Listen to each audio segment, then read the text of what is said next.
जय श्री ओम नमः सिद्धेभ्य। नमो अर्हन्ताणं नमो सिद्धाणं नमो आयरीयाणं नमो वज्रायाणं नमो लोये सव्वसाहूणम् वन्दितु सव्वसिद्धे ध्रुवमचलमणोभवं गतिं पत्ते वोच्छामि समय पाहुडमिणमो सुधकेवली भणिदम् नमः समय साराय स्वानुभूत्या चकासते चित्स्वभावाय भावाय सर्वभावान्तरक्षिते।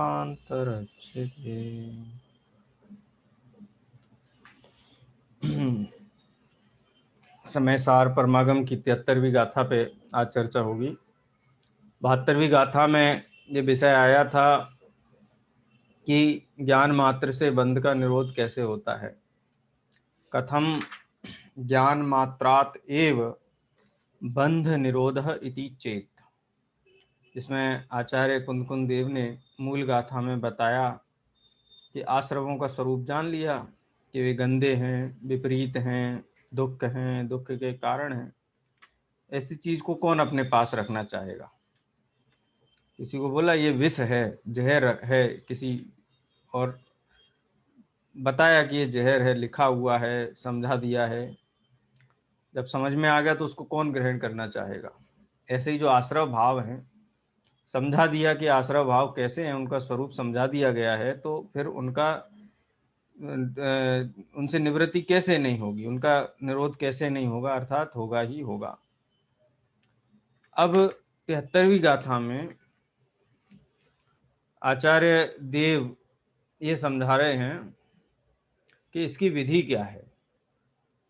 ज्ञान मात्र से बंध का निरोध कैसे होता है ये बतला दिया, लेकिन इस बंध के निरोध की क्या विधि है, मतलब जब ये होता है तो किस प्रक्रिया से जीव गुजरता है, क्या प्रक्रिया इसमें होती है। उसको विधि कहो, प्रक्रिया कहो, मेथड कहो, अनेक शब्दों का प्रयोग किया जा सकता है।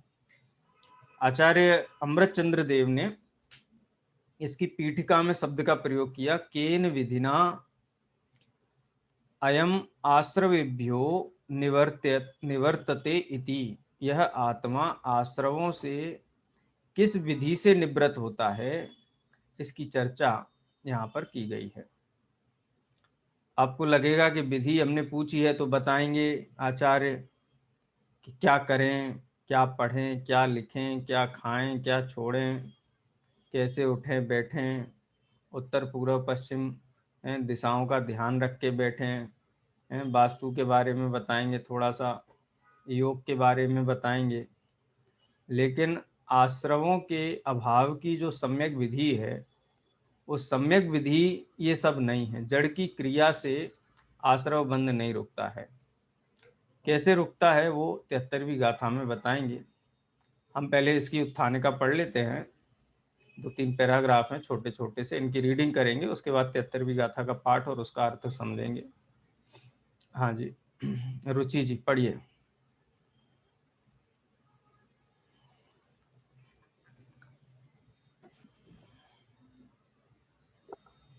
कर्ता कर्म अधिकार की प्रारंभिक गाथाओं में अब तक यह बताया गया है कि कर्म बंध का मूल कारण कर्ता कर्म की प्रवृत्ति है, तत्संबंधी अज्ञान है। आत्मा और आश्रवों के बीच भेद ज्ञान का अभाव है। स्वयं को परद्रव्य और परभावों का कर्ता मानना है तथा यह भी बताया गया है कि भेद विज्ञान से बंध का निरोध होता है। यह सब जान लेने के बाद अब जिज्ञासु शिष्य यह जानना चाहते हैं कि बंध के निरोध की विधि क्या है, आश्रम से निवृत्ति की प्रक्रिया क्या है। शिष्यों की इसी जिज्ञासा के समन के लिए 73वीं गाथा का जन्म हुआ है। यही कारण है कि उत्थानिका के वाक्य में आचार्य अमृतचंद लिखते हैं, केन विधि नाय मास्टर आश्रवेभ्यो निर्वर्तत इति चेत। यदि कोई कहे कि यह आत्मा आश्रमों से किस विधि से निवृत्त होता है तो उससे कहते हैं कि हाँ जी, सर ये पढ़ू। हाँ बस यहीं तक। अब भूमिका में ये बता दिया केन विधिना, किस विधि से अयम माने यह कौन माने आत्मा, यह जीव आश्रवेभ्यो आश्रवों से निवर्तते इति निवृत्त होता है, इति चेत सो बतलाते हैं। 73वीं गाथा में किस विधि से आश्रवों से निवृत्ति होती है ये बतलाते हैं। देखो, आश्रमों से निवर्तन की यथार्थ विधि बताई जा रही है। बहुत से लोग तो कहेंगे देखो किसी को गाली नहीं देना है, किसी पे क्रोध नहीं करना, किसी पे मान नहीं करना, मायाचारी नहीं करना, ऐसा बहुत सा उपदेश दिया जाता है। ये नहीं करना, ये नहीं करना, ये नहीं करना। कई बार ऐसा उपदेश दिया जाता है ना, क्रोध नहीं करना। मुझे ये समझ में नहीं आता कि दुनिया में ऐसा कौन सा व्यक्ति है जो क्रोध करना चाहता है। करना तो कोई भी नहीं चाहता है। किसी को समझाओ क्रोध नहीं करना, क्रोध नहीं करना, तो किसी को ऐसी समझाइश दो ना, तो उस समझाइश से भी उसको गुस्सा आता है कि तुम क्या मेरे को समझा रहे हो, मेरे को पता है क्रोध नहीं करना चाहिए। माने उस पे भी वो कहना चाहिए बिदक जाता है अगर किसी को ये समझाया जाए। क्यों? क्योंकि ये विधि नहीं है क्रोध को रोकने की। क्रोध मत करो, मान मत करो, माया मत करो। ये उपदेश से क्रोध मान माया लोभ रुकने वाले नहीं है, क्योंकि ये उपदेश तो जगत के सारे ही जीव देते हैं। जीव मतलब सारे ही धर्मों में ऐसा उपदेश दिया गया है। ये उपदेश की चर्चा तो अन्य मतों में भी की गई, ऐसा मत करो, ऐसा मत करो, ऐसा मत करो, लेकिन फिर भी क्रोध आ जाता है, फिर भी मान आ जाता है, माया का परिणाम आ जाता है। ये सारा कसाय भाव फिर भी चलता रहता है समझाने के बावजूद भी। तो क्या क्रोध नहीं करो इस विकल्प से क्रोध का अभाव होता है? तो 3 काल में नहीं होता है। यहाँ 73वीं गाथा में मूल मंत्र बताया जा रहा है।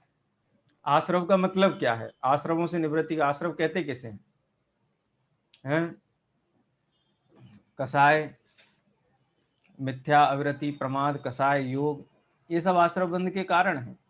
इनसे निवृत्ति का उपाय क्या है? सच्चा उपाय क्या है? मत करो, मत करो, मत करो। ऐसे तो सारे देश में हर पार्टी दूसरी पार्टी को बोलती भ्रष्टाचार मत करो, सदाचारी बनो, नियम का पालन करो, सब उपदेश देते रहते हैं, लेकिन इससे कोई भी लाभ होता हुआ दिखाई नहीं देता है। क्यों? क्योंकि आश्रमों के निवृत्ति की यथार्थ विधि जो 100 इंद्रों की हाजिरी में सर्वज्ञ भगवान ने बताई है, और जिसको परंपरा आचार्यों ने, गणधर देवों ने और उनके माध्यम से प्रति गणधर देव और परंपरा आचार्यों ने बताई है, वो हम पढ़ते ही नहीं है, देखते ही नहीं है। शास्त्र में उठा करके उपदेश पे उपदेश दिए जाते हैं। कथा सुना देंगे कि उसने गुस्सा किया तो उसको ऐसा फल मिला। ऐसी हजारों कहानियां सुनने के बाद भी क्रोध मान माया लोभ के परिणाम नहीं रुकते। लेकिन यहाँ वो परम औषधि, परम विधि बताई गई है 73वीं गाथा में।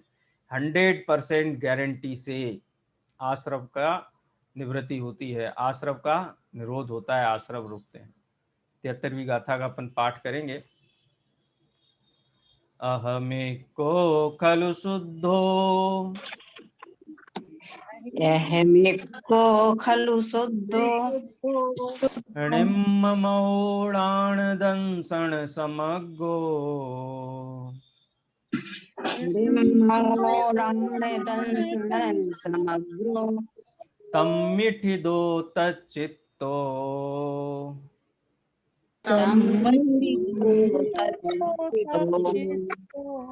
सव्वे एदेखयं नेमि। सब्बे देखयं नेमि। क्या कहते हैं? सव्वे एदे खयम नेमि।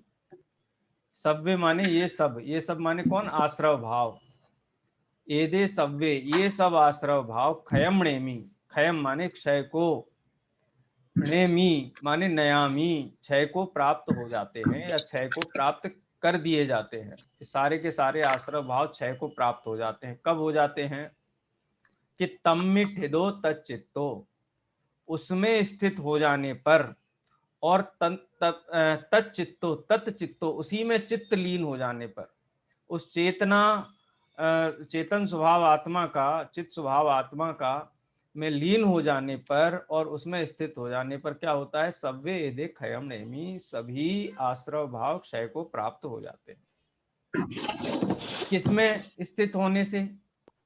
किसमें दत्त चित्त होने से, किसमें लीन होने से, कि अहम माने मेरा जो स्वभाव है, कैसा स्वभाव है, अहम मेरा स्वभाव, एक को मैं एक हूं, खलु शुद्धो शुद्ध हूं, खलु तो सबके साथ लगा लेना चाहिए, अहम माने मैं ज्ञान स्वभावी आत्मा कैसा हूं, अहम खलु मैं निश्चय से, शुद्ध नय से, वास्तव में ठीक ठीक देखने पर मैं कौन हूं, एक हूं, शुद्ध हूं, ऋममो निर्मम हूं, सर्व प्रकार के मम अहम भाव, मम भाव, कर्ता भाव, कर्म भाव, इन सभी ममता भावों से रहित निर्मम हूं। लोक में तो निर्मम शब्द का प्रयोग नकारात्मक ढंग से किया जाता है। निर्मम है माने बहुत उसके हृदय में दया नहीं, माने बहुत क्रोध है, बहुत तीव्र क्रोध है, उसके लिए निर्मम शब्द का प्रयोग किया जाता है। वास्तव में क्रोध होना निर्मम नहीं है, क्रोध तो ममपने का ही एक कहना चाहिए रूप है। किसी चीज को हमने अपना माना, ये मेरी है, उसको कोई नुकसान पहुंचाए तो क्रोध आ जाता है। तो क्रोध होना निर्ममता का प्रतीक नहीं है, क्रोध होना तो ममता का ही प्रतीक है। क्रोध, मान, माया, लोभ, ये सब क्या है, ये मोह, ममत्व, ममिदम परिणामो मूर्छा, ये ममता भाव के ही विस्तार है। क्रोध, मान, माया, लोभ, हास्य, रति, अरति, शोक, भय, जुगुप्सा, स्त्री वेद, पुरुष वेद, नपुंसक वेद। लेकिन मेरा स्वभाव कैसा है, क्या मैं क्रोध स्वभाव वाला हूँ, मान स्वभाव वाला हूँ, माया स्वभाव वाला हूँ, लोभ स्वभाव वाला हूँ, हास्य, रति, अरति, शोक, भय, जुगुप्सा, स्त्री वेद, पुरुष वेद, नपुंसक वेद, ये मेरा स्वभाव है क्या? बोले ये मेरा स्वभाव नहीं है। तो इसका मतलब मैं ममता से रहित हूँ, ममत्व पने से रहित हूँ। तो ममत्व पने से रहित सबके लिए किस शब्द का प्रयोग किया जाता है, निर्मम। मैं निर्मम हूँ। भले ही न्यूज़पेपर में आप पढ़ते होगे निर्मम हत्या की गई, लेकिन निर्मम जीव कभी हत्या नहीं करता। सर्वाधिक अहिंसक जीव तो निर्मम जीव ही होता है।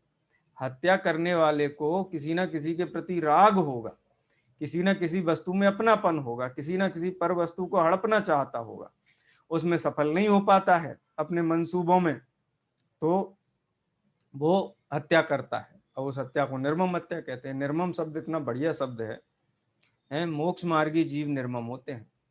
लोक के कोई भी जीव निर्मम नहीं होते हैं, मिथ्या दृष्टि जीव तो निर्मम हो ही नहीं सकता है। लेकिन चूंकि शब्दों का प्रयोग है, रूढ़ी से चलता है, तो लोक के प्रसंग में वो शब्द का जो अर्थ है वही समझना चाहिए। लेकिन यहाँ गाथा में आचार्य देव निर्मम शब्द का प्रयोग करते हैं, उसका मतलब है ममता रहित। ममता रहित माने सर्व प्रकार के राग द्वेष सब कसाई लगा लेना, जो तेरा भेद है ना वो सभी समझना निर्मम में। अच्छा, और कैसा हूं मैं, प्राण दंसन समग्रो, मैं ज्ञान दर्शन से परिपूर्ण हूं। ज्ञान दर्शन को मुख्य क्यों किया, क्योंकि ज्ञान दर्शन ही ऐसे साधन हैं जो वेदन में आते हैं, जो ख्याल में आते हैं, जो पकड़ में आते हैं, और वो ज्ञान दर्शन के माध्यम से वो जिसमें पाए जाते हैं, ये जिस धर्मी के धर्म हैं वो धर्मी आत्मा में स्वयं हूँ। तो उस ज्ञान दर्शन लक्षण से जिसकी पहचान की जाए, ऐसा मैं आत्मा एक हूँ, शुद्ध हूँ, निर्मम हूँ, ऐसे स्वभाव में तम मिठिदो, ऐसे अहम माने आत्म स्वभाव में, अपने स्वभाव में स्थित हो जाना। तुम स्थित हो जाओ और लीन हो जाओ आत्मा में। फिर हमको बताओ एक भी आश्रव आता हो तो बताओ, एक भी मोह का परिणाम रहता हो तो बताओ, हैं? क्रोध, मान, माया, लोभ, अनंतान बंदी आदि आत्मा में अंतर मुहूर्त काल के लिए ठिदो माने स्थित हो जाओ और उसमें लीन हो जाओ। बताओ आश्रमों का क्या होगा, क्या होता है जगत में, बताओ। भरत चक्रवर्ती अंतर मुहूर्त काल के लिए तम ठिदो तच्चित्तो, उसी में स्थित और उसी में लीन हो गए, तो क्या हुआ? अलका जी क्या हुआ? आश्रम रहे कि क्षय को प्राप्त हो गए? हाँ, तो ये आश्रमों के क्षय की जो सच्ची विधि है वो ये सच्ची विधि है। बाकी तो ऐसे बैठो, ऐसे सांस खींचो, ऐसे सांस छोड़ो, फिर ऐसा सोचो, फिर ऐसा सोचो, फिर ऐसा सोचो, ये विधि है कि अपने स्वभाव को पहचान करके उसमें स्थित हो जाना, ये आश्रव से निवृत्तन की विधि है। बताओ कौन सी सच्ची विधि है? अपने स्वभाव में स्थिर हैं? होकर लीन हो जाना। हाँ, और इसके उदाहरण भरे पड़े हैं। प्रथमा नियोग में देख लो, 24 तीर्थंकर उन्होंने कैसे सर्व आश्रव भावों का क्षय किया, बताओ हमको। जितने भी महापुरुष हुए, तद्भव, मोक्षगामी, केवली, सिद्धालय में विराजमान जीव हैं, उन्होंने आश्रव का क्षय कैसे किया, हमको बताओ। अगर इस विधि से कोई अलग विधि आपको किसी ने समझाई हो, बताई हो, आपको भाषित होती हो, तो बताओ। ये सर्वज्ञ भगवान के द्वारा निरूपित विधि है, और इस विधि को अपनाकर अनादिकाल से अनंत सिद्धों ने आश्रमों का क्षय किया है। और आचार्य देव कहते हैं कि तुम भी करना चाहते हो आश्रमों का क्षय, तो ऐसे अपने आत्म स्वभाव का जो एक है, शुद्ध है, निर्मम है और ज्ञान दर्शन से परिपूर्ण है, ऐसे स्वभाव में तुम स्थित हो जाओ, ऐसे स्वभाव में लीन हो जाओ, और फिर एक भी आश्रम खड़ा हो जाए तो हमको बताना, बिल्कुल गारंटेड, 100%। जिसको हमने 9वें अध्याय में मोक्ष मार्ग प्रकाशक में पढ़ा था ना, क्या कहा था वहां पे कि ये एक ऐसा कारण है जिसके होने पर कार्य होता ही होता है। ये दूसरे और तीसरे नंबर वाला कारण नहीं है, ये पहले नंबर वाला कारण है, जिसके होने पर कार्य नियम से होता ही होता है। अब कोई पूछे तो व्रत धारण करने पड़ेंगे कि नहीं, महाव्रत लेने पड़ेंगे कि नहीं, हैं, नग्न दिगंबर दशा जरूरी है कि नहीं है आश्रमों के क्षय के लिए, बोलो वो जरूरी है कि नहीं है मीना जी? अणुव्रत, महाव्रत, ये जरूरी है कि वो जरूरी है? दोनों के बीच में बताओ हमको। आत्मा का अनुभव जरूरी है। हैं? इसके बाद तो सर स्वयं हो जाएगा सब, नग्न हाँ, दिगंबर जो दशा। जिस जीव को अपने आत्म स्वभाव में रुचि जागृत हुई है, जिसने आत्मा को अपना जाना माना और उसमें लीन हुआ है, उसको देह के सर्व संस्कार छूट जाते हैं। देह के प्रति ही ममत्व तो नहीं रहा, फिर देह के संस्कारों के प्रति कैसे उत्साह रहेगा? अपने आप ही छूट जाता है। वो होता है, लेकिन करने योग्य कार्य तो ये है, उद्यम पूर्वक जो पुरुषार्थ करना है, पुरुषार्थ पूर्वक उद्यम करना है, तो इसका पुरुषार्थ पूर्वक उद्यम करना है। जड़ की क्रिया का। सर हाँ जी सर, मतलब ये आश्चर्य नहीं है कि करना तो है आश्रमों का निरोध, हाँ और प्रक्रिया है अपने स्वयं को जानना, मतलब उसमें कुछ नहीं करना, करना है इधर और हो जाएगा उधर। ऐसा ही है, स्विच इधर दबाओ लाइट उधर जलती है। 15 फुट दूर ट्यूबलाइट लगी हुई है, उसको जलाने के लिए बोलो ट्यूबलाइट की कितनी आरती उतारें, हैं, कितने अर्घ्य चढ़ाएं उसको, कितनी प्रशंसा करें, तो कहते उधर मत देखो, ये बटन दबाओ जी। तो ये आत्मा के वीतराग भाव का बटन है। आत्मा वीतराग रूप परिणमित हुआ माने राग गया। और वीतराग रूप परिणमित होने की विधि क्या है कि आत्म स्वभाव जो वीतराग क्या, अराग स्वभाव जो है, अराग स्वभाव पर दृष्टि करने पर जीव वीतराग हो जाता है। राग से रहित स्वभाव पर दृष्टि करने से राग बीत जाता है, राग रहता ही नहीं। दृष्टि करेंगे तो राग रहेगा ना, दृष्टि हटा ली अपने में आ गई। ये तो लोक में हम करते कि नहीं करते बोलो? ये तो अपन बार बार चर्चा करते। 2 बच्चे हैं, शिकायत करता है एक बच्चा, क्या कहता है, ये मुझे चिढ़ा रहा है, देखो ये मेरे को जीभ दिखा रहा है, ये ऐसे ऐसे शकल बना रहा है। क्या अपन कहते हैं? देखो ही मत उसकी तरफ। हम उसको ये कहते हैं तू चिढ़ मत, ऐसा तो नहीं कहते। क्या कहते हैं? भाई तू अपना काम कर, वो अपना मुंह बना रहा है तो उसका मुंह बिगड़ रहा है ना, तेरा क्या बिगड़ रहा है? वो टेढ़ा मेढ़ा मुंह बना रहा है तो उसका टेढ़ा मेढ़ा मुंह बन रहा है। तुझे क्या हो रहा है? तू अपने काम में ध्यान दे। अपने काम में ध्यान देने पर बताओ वो टेढ़ा मेढ़ा मुंह बनाएगा क्या? फिर बोलो टेढ़ा मेढ़ा मुंह किसके सामने बनाया जाता है? जो चिढ़ता है। चिढ़ता है, चिढ़े ही नहीं वो। हाँ, तो नहीं हैं? तो ये आज ऐसा ही सुबह आया है। था अच्छा प्रवचन में, हैं? आज की सुबह के प्रवचन में बहुत अच्छा आया था आपके। अच्छा, आपने सुना था? हाँ 15वीं गाथा पे, तो 15वीं गाथा, बहुत बढ़िया था। हाँ वही बात यहाँ पे है। वही बात वहां पे थी एक्चुअली 15वीं गाथा में जो विषय आया कि सर्व हाँ अपदेश सत्य मध्यम सारे जिनागम को देखता है।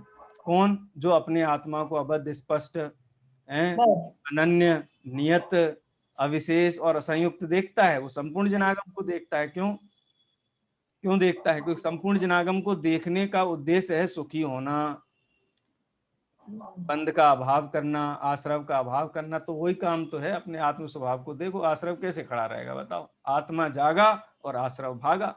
अब आश्रव को भगाने के लिए डंडा लिए खड़े रहो, कुछ नहीं होगा। ऐसा होता है देखो लोक में भी, कई लोगों के घर में कुत्ता बंधा होता है तो कोई वो बहुत माने ऐसा होता है कि भौंकने लगता है किसी के ऊपर भी। जो भी कुत्ते का ऑनर होता है वो क्या कहता है कि उसकी तरफ मत देखो तुम। क्यों? उसकी तरफ देखोगे तो वो भौंकेगा। ये हाल है आश्रमों का। आश्रव भावों को तरफ देखेंगे तो आश्रव होंगे, आत्मा की तरफ देखेंगे तो ज्ञान होगा, आनंद होगा। क्योंकि आत्मा ज्ञान और आनंद का स्रोत है और रागादि भावों का विकार का स्रोत है। तो देख लो किसकी तरफ देखो। सीधा सीधा हिसाब है। तो सच्ची विधि तो है। लेकिन हमको ये विधि समझ में इसलिए नहीं आती। अभी ये विधि बताते हैं कि सवेरे उठना 4 बजे ब्रह्म मुहूर्त में, फिर चटाई लेना, की तरफ मुंह करके बैठना है, कमलासन वो क्या बोलते पद्मासन में बैठना है, हाथ वो क्या बोलते तर्जनी को स्पर्श करना, नासिका सीधी, गर्दन सीधी, पीठ सीधी, 48 मिनट तक कोई कुछ भी करे, कितना भी आवाज दे, शोर मचाए, बिल्कुल ध्यान मत देना उसकी तरफ है। बस यही करना, इससे आश्रमों का निरोध हो जाएगा। दूसरे दिन से लोग शुरू कर देंगे। ये तो शरीर की सेवा हो गई सर। हाँ, उससे तो जो विकल्प नहीं होते वो विकल्प और उठते। देखो अकृत्रिम जिनालय हैं बहुत सारे, आपने सुने होंगे, लेकिन अकृत्रिम ध्यान केंद्र हैं कहीं पे। लेकिन आजकल बनने लगे हैं। अकृत्रिम चैत्यालय तो समझ में आते हैं, आजकल ध्यान केंद्र, भले ज्ञान की तो बहुत बातें होती है। थोड़े ऐसी जगह बनाओ जहाँ पे शांति से बैठ सके, विचार कर सके, ध्यान कर सके, हैं विचार ध्यान योग ये करने से फिर वो आश्रमों का अभाव होगा। तो कितनी व्यवस्था चाहिए उसके लिए? बजट चाहिए कम से कम 50 लाख का सबसे पहले तो, हैं बढ़िया वो चाहिए, क्या बोलते हैं, वास्तु शिल्प वाला चाहिए, आर्किटेक्ट चाहिए, हैं इंटीरियर वाला चाहिए। आप देखो क्या क्या डिजाइनर बनते हैं। इस जीव का चित्त वैसे नहीं भ्रमे, लेकिन वो ध्यान केंद्र को देख करके उसका चित्त जरूर भ्रम जाता है। बोले बड़ा आराम है यहाँ, तो बड़ी ठंडक रहती है। और कहाँ बनाते? तलघर में बनाते हैं। तलघर माने एसी लग जाते हैं। एसी लग जाते ध्यान केंद्र में। आकृतिम ध्यान फिर कैसा होगा? आकृतिम ध्यान वो कौन सा ध्यान है बताओ 4 ध्यानों में? जो इन ध्यान केंद्र आकृतिम ध्यान क्या कैसा होता है? ये त्याला तो पता है कि आकृतिम मैं आपको आत्मा आत्मा का ध्यान, मेरा आपसे रौद्र ध्यान, कि जैसे अकृत्रिम जिनबिंब और अकृत्रिम चैत्यालय होते हैं, वैसे अकृत्रिम ध्यान केंद्र होते हैं क्या? नहीं।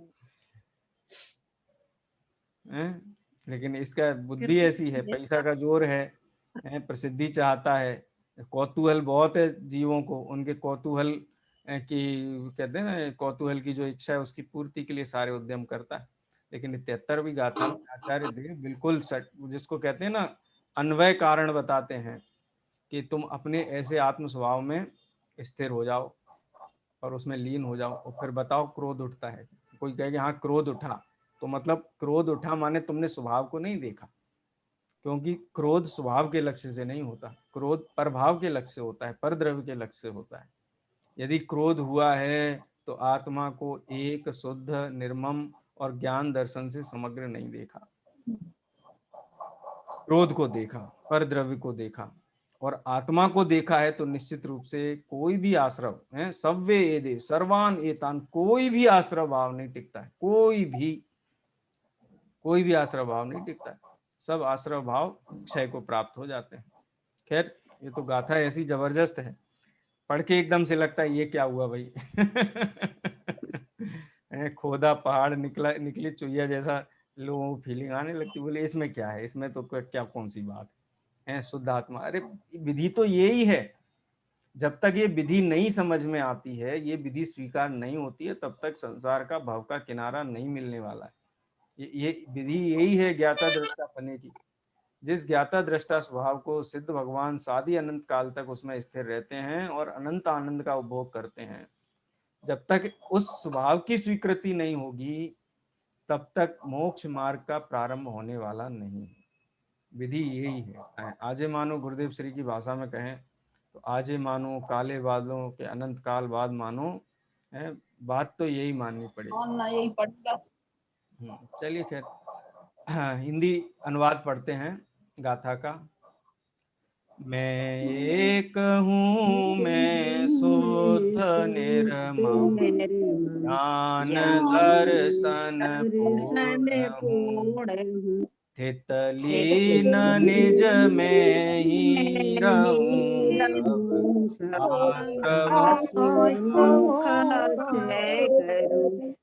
बोलो। ये परम शक्तिमान जो आत्मा है, उसका स्वरूप समझने पर ही आश्रव भावों से निवृत्ति होती है, कोई दूसरा उपाय है ही नहीं। सब रिद्धिधारी ऋषिवर होते हैं, मुनिवर होते हैं, उनकी रिद्धियों के बारे में पढ़ते हैं तो उनका वो अंतरंग में उनको प्राप्त करने की इच्छा होने लगती है। चक्रवर्ती के भोग पढ़ते हैं, अरे चक्रवर्ती को बहुत मजे हैं, हमको भी ऐसे हो जाए। तीर्थंकरों के भी कल्याणकों में, खासकर गर्भ कल्याणक, जन्म कल्याणक आदि का वो देखते हैं तो वहां पे भी निदान करने लगता है जी। जिनागम में जिसने आत्मा को नहीं देखा उसने आश्रव बंद ही किया है, और जिसने संपूर्ण जनागम जिन शासन में आत्मा देखा है वही जीव आश्रव और बंध से निवृत्त हो सकता है। ये आचार्य देव 73वीं गाथा में बड़े संक्षेप में, सीधे साधे सरल शब्दों में यहाँ पे समझा रहे। इससे सरल भाषा नहीं हो सकती इससे सरल भाषा और सरल निरूपणा नहीं हो सकती। चलिए गाथा पाठ करिए। आप में से एक दो लोग पिछली 2-3 बार से अपन गाथा पाठ नहीं कर पा रहे हैं, पढ़ेगा। बहुत सुंदर गाथा है, तो याद होनी चाहिए। ये एक ऐसी गाथा है जो कंठ का हार होनी चाहिए सबके। हाँ हम पढ़ रहे हैं भैया। हाँ पढ़िए पढ़िए, लता जी पढ़िए। अहे में खलु डिम्म मम ओडान दंसन समगो तमिहि ठियो तच्चित्तो सब्बे ए देखयम प्रेमी। बहुत बढ़िया। कल्पना जी, कल्पना जी पढ़ेंगे? कल्पना जी सागर। हाँ जी, मैं पढ़ रही हूँ। अरे मैं को खलु सुधो मोड़ाड़ दंसन समको मिठियो तचित्तो सब्बे ए देखयम प्रेमी। बहुत बढ़िया। सारिका जी पढ़िए। हाँ सर, एक मिनट।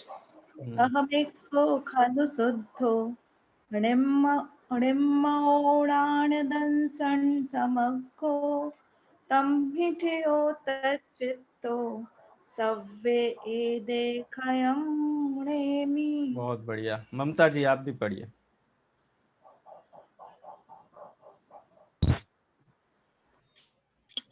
खलु शुद्धो निम्मोणाण दंसण समग्गो तमिहि ठियुत चेतो सब्बे देखयम नैमि।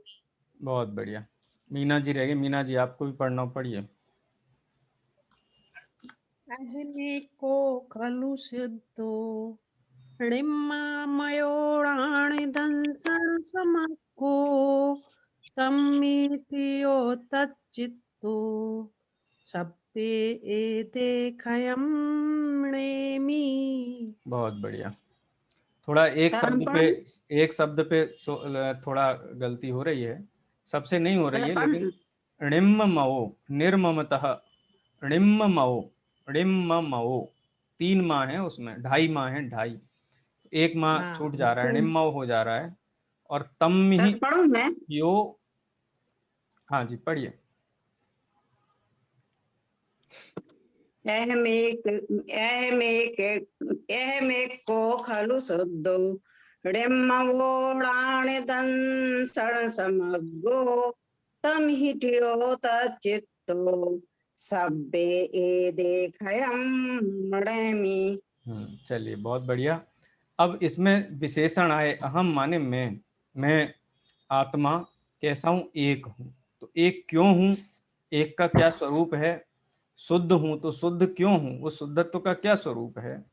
निम्ममो, निर्ममत्व हूँ, कैसे निर्ममत्व हूँ कि हमको तो राग द्वेष आदि भाव ही दिखाई देते हैं वर्तमान में, लेकिन स्वभाव से मैं निर्मम स्वभाव वाला हूँ, निर्ममत्व स्वभाव वाला हूँ और ज्ञान दर्शन से परिपूर्ण हूँ, विज्ञान घन स्वभाव वाला हूँ। विज्ञान घन माने एक प्रदेश आत्मा का ऐसा नहीं है जिसमें ज्ञान दर्शन आदि गुण ना हो, एक भी प्रदेश रिक्त नहीं है। ज्ञान दर्शन से परिपूर्ण, ज्ञान दर्शन जैसे अनेक चैतन्यवंत गुणों से परिपूर्ण आत्मा, ऐसा मेरा स्वरूप है। ऐसे भरे पूरे स्वरूप को जब जीव देखता है तो उसको पर पदार्थ की लालसा, पर पदार्थ के प्रति इष्ट अनिष्ट बुद्धि अपने आप मिट जाती है। जैसे पड़ोस में किसी का कोई बच्चा है, उसके पास बहुत सुंदर सुंदर खिलौने हैं, अपने घर का बच्चा बार बार भागता है, उसके घर में भाग जाता है, बार बार भाग जाता है, वो दुत्कारता भी है, भगाता भी है, अपमानित भी करता है, तो भी वहीं जमा रहता है।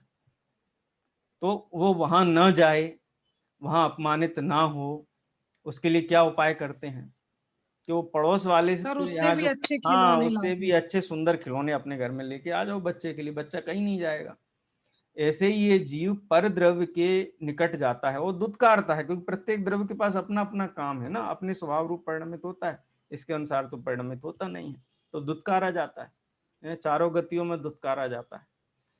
लेकिन जब ये अपना आत्म स्वभाव जो त्रिकाली ध्रुव सदा उपलब्ध स्वभाव है, सहज उपलब्ध स्वभाव है, उसकी तरफ दृष्टि जाती है तो पर द्रव्य की वांछा सहज ही छूट जाती है। पर द्रव्य के प्रति जो ममत्व है वो ममत्व टूट जाता है। जब ममत्व टूट जाता है तो अपमानित ही नहीं होना पड़ेगा, है जो मांगेगा उसको अपमानित होना पड़ेगा, है जो मांगेगा ही नहीं, जो कांक्षा ही नहीं रखेगा, उसको कोई कैसे अपमानित कर सकता है।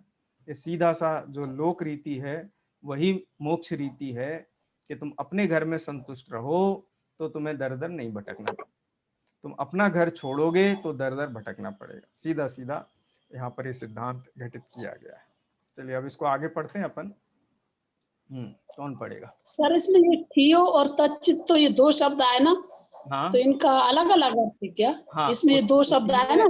हाँ उसी में स्थित हो जाओ, इसका मतलब है उसी में स्थित हो जाओ, माने और श्रद्धा में और ज्ञान में और कुछ लेकर, ये एक्चुअली स्थित और चित्त, ये दो शब्दों के माध्यम से ज्ञान दर्शन चारित्र का निरूपण किया, तीनों को पकड़ा है। हाँ तीनों को, हाँ ये हो सकता, श्रद्धा ज्ञान चारित्र, माने यहीं पे बस रुक जाओ, अब इससे ज्यादा किसी को अपना मत मानो, इसी को अपना मानो, इसी को अपना जानो और इसी में दत्त चित्त हो जाओ, इसी में लीन हो जाओ और बताओ फिर आश्रम कहीं खड़े हो तो रत्नत्रय, हाँ रत्नत्रय जहाँ पर भाव होगा वहां पर आश्रव बंध नहीं होगा। ये तो हमने पढ़ा है ना, ये नान से न सुदृष्टि तेनान से न से बंधनम नास्ति। ये आचार्य अमृतचंद्र देव ने आचार्य कुंद देव की गाथाओं से वो विषय लिया है और वहां पर ये सारे सिद्धांत उन्होंने रखे हैं। चलिए आगे इसको रीड करेंगे। कौन पढ़ेगा? सर मैं पढ़ूं? आराधना। हाँ पढ़िए सर दीदी। मैं पढ़ूं? आराधना दीदी पढ़िए। ज्ञानी विचारता है कि मैं निश्चय से एक हूँ, शुद्ध हूँ, निर्मम हूँ और ज्ञान दर्शन से पूर्ण हूँ। इस प्रकार के आत्म स्वभाव में स्थित रहता हुआ, उसी में लीन होता हुआ, मैं इन सभी क्रोधादि आश्रव भावों का क्षय करता हूँ। यह गाथा समय सार की अत्यंत महत्वपूर्ण गाथाओं में से एक गाथा है। इसमें जिनागम का सार भर दिया गया है। आत्मा के अनुभव की विधि बताई गई है, अनुभव होने की प्रक्रिया समझाई गई है। इस गाथा की प्रथम पंक्ति में दृष्टि के विषयभूत एवं ध्यान के ध्येय रूप आत्मा का स्वरूप समझाया गया है और दूसरी पंक्ति में उक्त आत्मा में स्थिरता और लीनता की महिमा बतलाई गई है। गाथा की पहली पंक्ति में द्रव्य स्वभाव की बात है और दूसरी पंक्ति में उसके अनुभव की बात है। आत्मा के आश्रय से उत्पन्न हुई निर्मल पर्याय की बात है।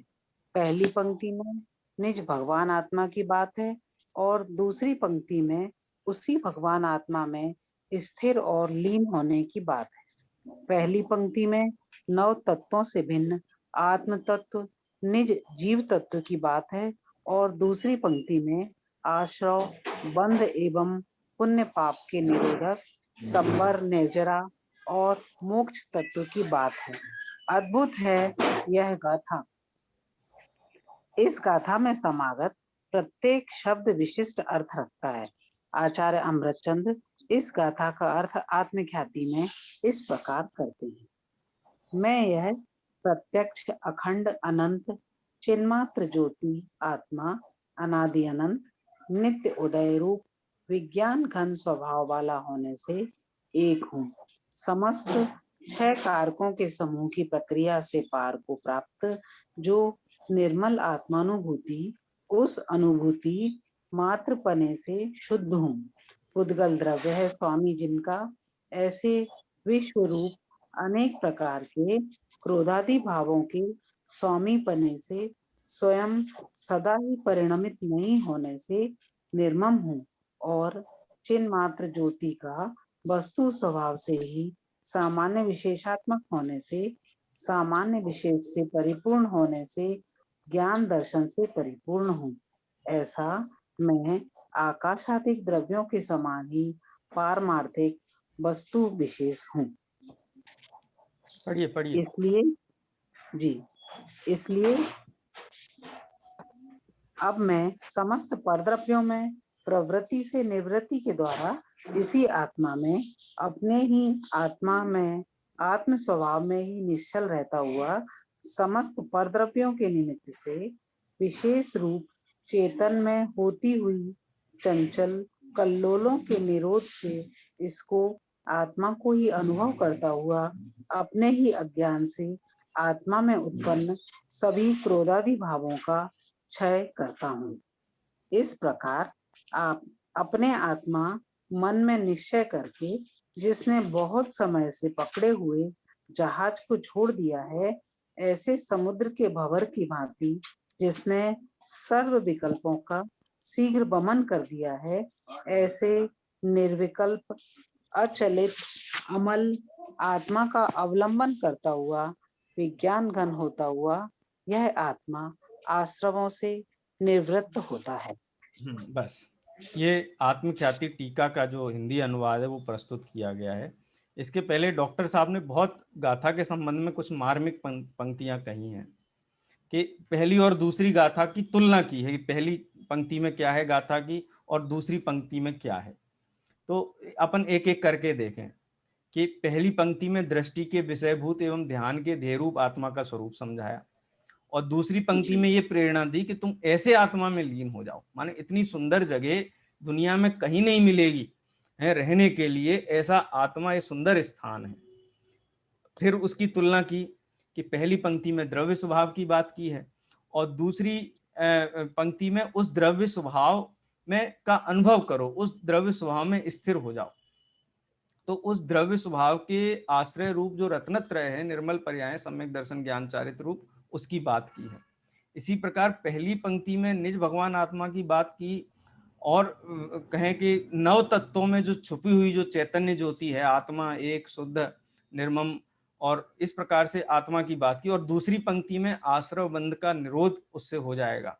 आश्रव बंध का निरोध होगा तो संवर निर्जरा होगी और मोक्ष होगी। तो वास्तव में 9 पदार्थ का ही स्वरूप इस गाथा में समाहित किया गया है। और टीका में जो विशेषण है उनकी चर्चा अपन कल करेंगे, एक एक विशेषण की। आज यहीं विराम लेते हैं, समय हो गया है। जिनवाणी स्तुति करते हैं। निज निधि निज में बताई यह अनंत उपकार है, के लिए जिनवाणी नासत